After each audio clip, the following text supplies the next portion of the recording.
those pumps ever stop, there's just nothing but a lake over there.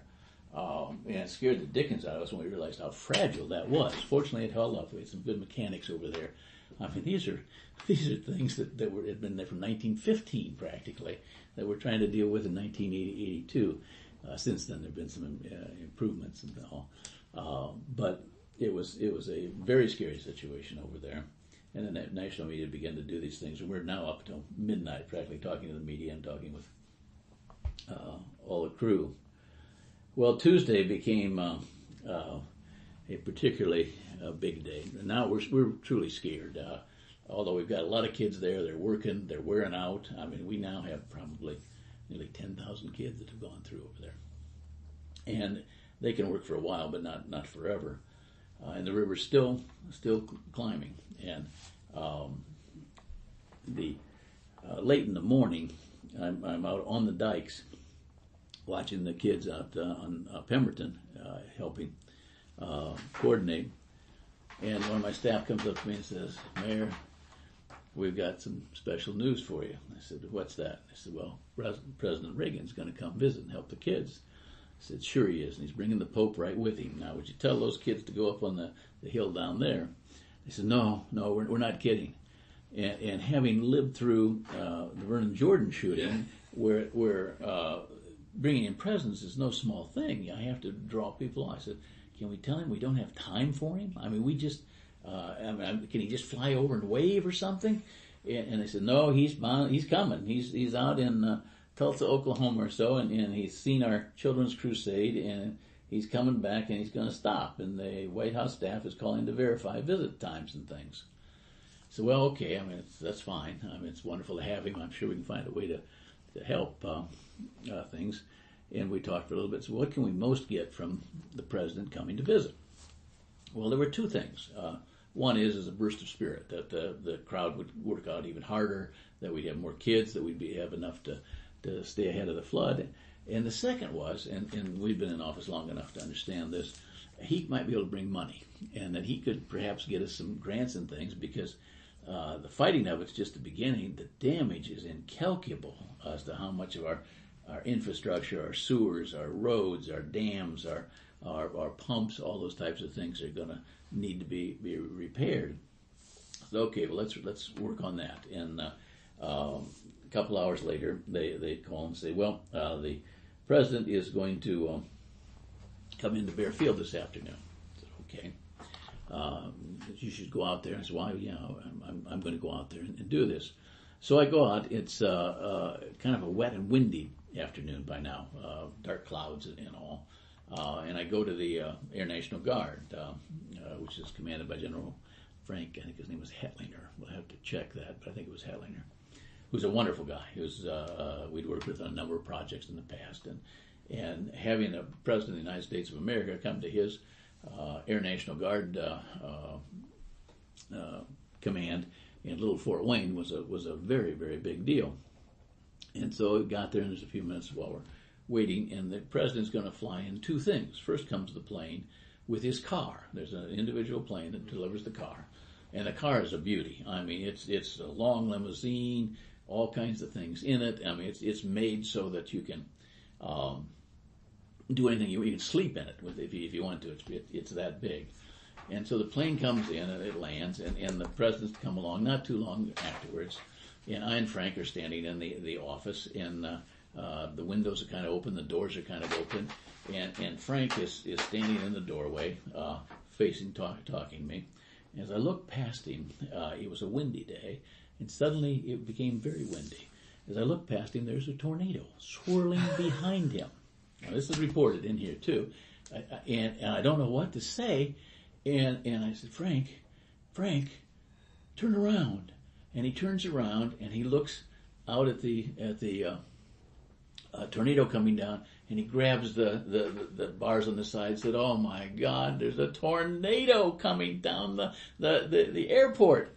And I, this is terrible. Just at that time, when we're both standing there, I'm kind of leaning over him at the door looking. The tornado curves off away from the airport, goes out into a field over there, and tears the chimney off of a house over there.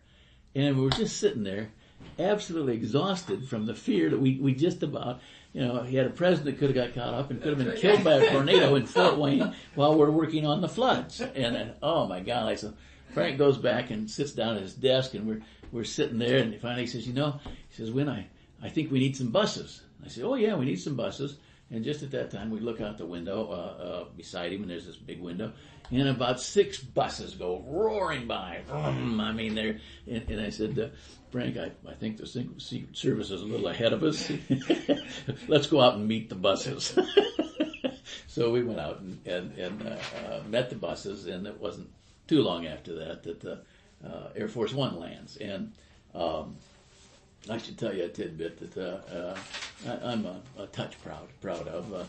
The Air Force One can't land everywhere. I mean, it has to have a certain size of runway. I mean, it just can't come into Smithfield and drop down. Well, they checked and they asked about the runways and things. And it turned out our runway was just great. It was really good.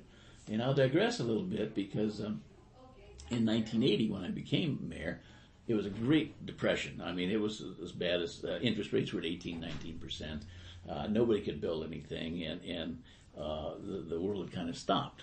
Well, so what I did was go look for grants. I mean, I thought, okay, let's see if there's federal monies. And it had not been common in Fort Wayne history for mayors to bring grants and money in. We were kind of one of those status quo, well, that's for these other cities. We can make it on our own type of thing. Well, my position was, if they're spending our money, I want to get some back. Let's go find out what grants.